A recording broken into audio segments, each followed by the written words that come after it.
السلام علیکم۔ اسلامی سال کا آغاز پہلی محرم الحرام سے ہوتا ہے، لیکن اس کے برخلاف عیسوی سال کا آغاز 1 جنوری سے ہوتا ہے۔ تو کیا ہے یہ نیا سال؟ کیا نبی کریم صلی اللہ علیہ وسلم نے نئے سال کا جشن منایا؟ کیا صحابہ اکرام نے آپس میں ایک دوسرے کو نئے سال کی مبارکباد دی؟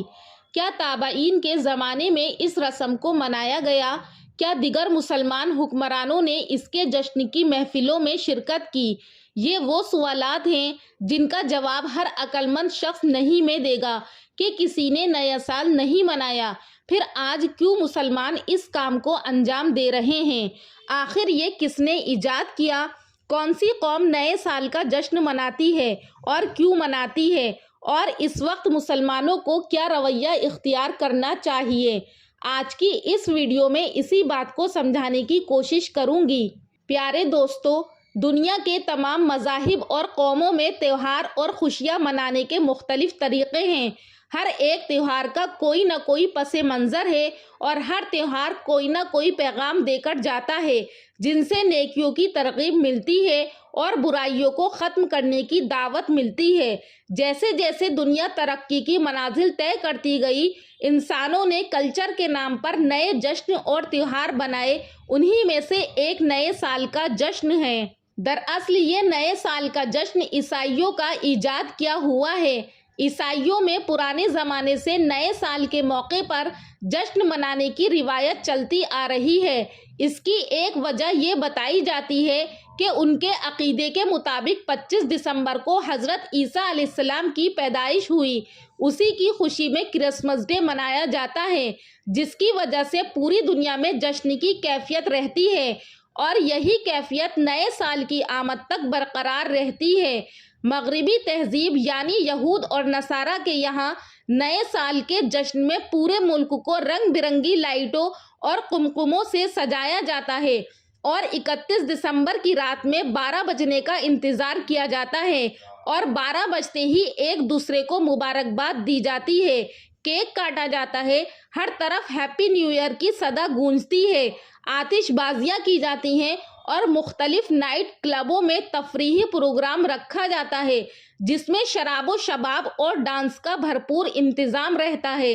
آج ان عیسائیوں کی طرح بہت سے مسلمان بھی نئے سال کے منتظر رہتے ہیں اور 31 دسمبر کا بے صبری سے انتظار کرتے ہیں۔ ان مسلمانوں نے اپنی اقدار اور اپنے معیار کو کمتر اور حقیر سمجھ کر نئے سال کا جشن منانا شروع کر دیا ہے۔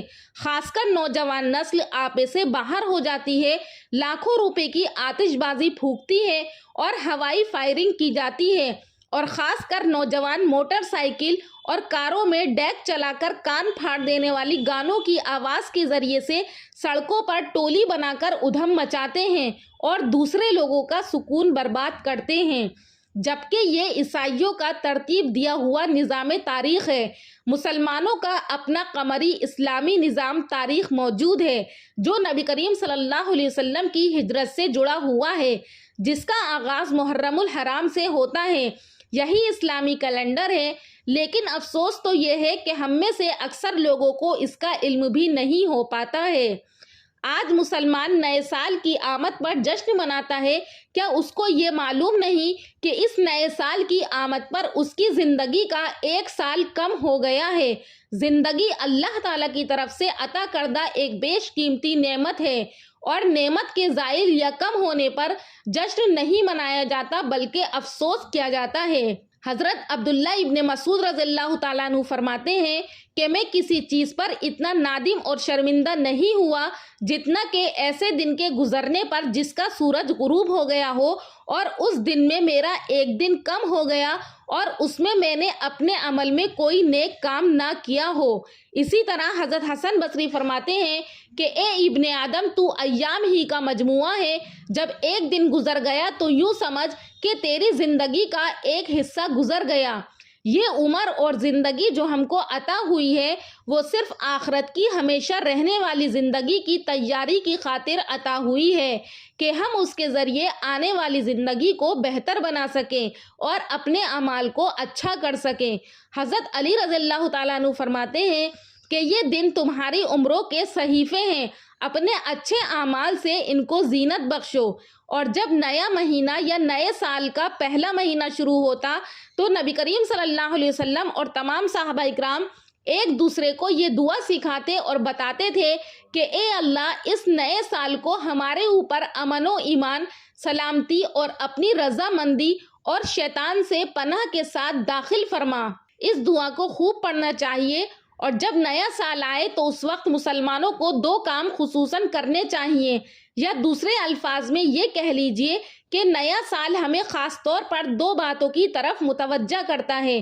ایک، اپنے گزرے ہوئے سال کا حساب کرنا کہ ہم نے اس میں کیا کیا ہے، اور دوسرا، آنے والے سال کے لیے پلاننگ کرنا کہ ہمیں اس میں کیا کرنا ہے۔ نیا سال ہمیں دینی اور دنیاوی دونوں میدانوں میں اپنا محاسبہ کرنے کی طرف متوجہ کرتا ہے کہ ہماری زندگی کا جو 1 سال کم ہو گیا ہے اس میں ہم نے کیا کھویا اور کیا پایا ہے۔ ہمیں عبادت، حلال و حرام، حقوق اللہ اور حقوق العباد کی ادائیگی کے میدان میں اپنی زندگی کا محاسبہ کر کے دیکھنا چاہیے کہ ہم سے کہاں کہاں غلطیاں ہوئی، اس لیے کہ انسان دوسروں کی نظروں سے تو اپنی غلطیوں اور کوتاہیوں کو چھپا سکتا ہے، لیکن خود کی نظروں سے نہیں بچ سکتا۔ اسی لیے نبی کریم صلی اللہ علیہ وسلم کا ارشاد ہے کہ تم خود اپنا محاسبہ کرو اس سے پہلے کہ تمہارا حساب کیا جائے۔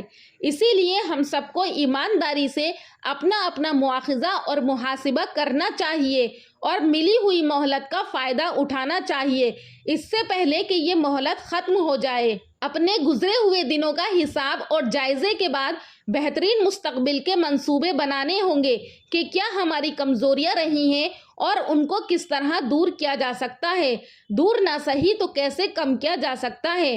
آخرت کی زندگی کی کامیابی اور ناکامی کا دار و مدار دنیا کے اعمال پر منحصر ہے، اور ہر انسان کے لیے صرف وہی ہے جس کی کوشش خود اس نے کی ہے، اور بے شک اس کی کوشش عنقریب دیکھی جائے گی اور پھر اسے پورا بدلہ دیا جائے گا۔ خلاصہ یہ ہے کہ ہر نیا سال خوشی کے بجائے ایک حقیقی انسان کو بے چین کر دیتا ہے، اس لیے کہ اس کو اس بات کا احساس ہوتا ہے کہ میری عمر رفتہ رفتہ کم ہو رہی ہے اور برف کی طرح پگھل رہی ہے۔ وہ کس بات پر خوشی منائے، بلکہ اس سے پہلے کہ زندگی کا سورج ہمیشہ کے لیے ڈوب جائے، کچھ کر لینے کی تمنا اس کو بے قرار کرتی ہے۔ ہمارے لیے نیا سال وقت لذت یا خوشی کا وقت نہیں ہے، عزائم کو بلند کرنے اور حوصلوں کو پروان چڑھانے کا وقت ہے۔ اسلام میں نئے سال کی ابتدا پر اس طرح سے مرد اور عورت کو آزاد ہو جانے کی کوئی اجازت نہیں ہے، اور آج مسلمانوں کا حال یہی ہے کہ ہم پر مغربی تہذیب کا ایسا رنگ چھایا ہوا ہے کہ ہم بھول ہی گئے ہیں کہ ہم نمازوں کو چھوڑ کر اور حضور صلی اللہ علیہ وسلم کی سنت کو چھوڑ کر ہم غیروں کا طریقہ اختیار کیے ہوئے ہیں، جبکہ حضور صلی اللہ علیہ وسلم نے فرما دیا تھا کہ جس نے کسی قوم کی مشابہت اختیار کی تو وہ قیامت کے دن انہی لوگوں میں سے ہوگا۔ لہٰذا مسلمانوں کو اس سے بچنے کی سخت ضرورت ہے۔ آخر میں اللہ تبارک و تعالیٰ سے دعا ہے کہ اللہ تعالیٰ ہم سب کو غیروں کی مشابہت سے بچائے اور آقا نامدار جناب محمد مصطفیٰ صلی اللہ علیہ وسلم کی سنتوں کی اتباع کی توفیق عطا فرمائے۔ انشاءاللہ پھر ملاقات کروں گی اگلی ویڈیو میں ایک نئے ٹاپک کے ساتھ، تب تک کے لیے اللہ حافظ۔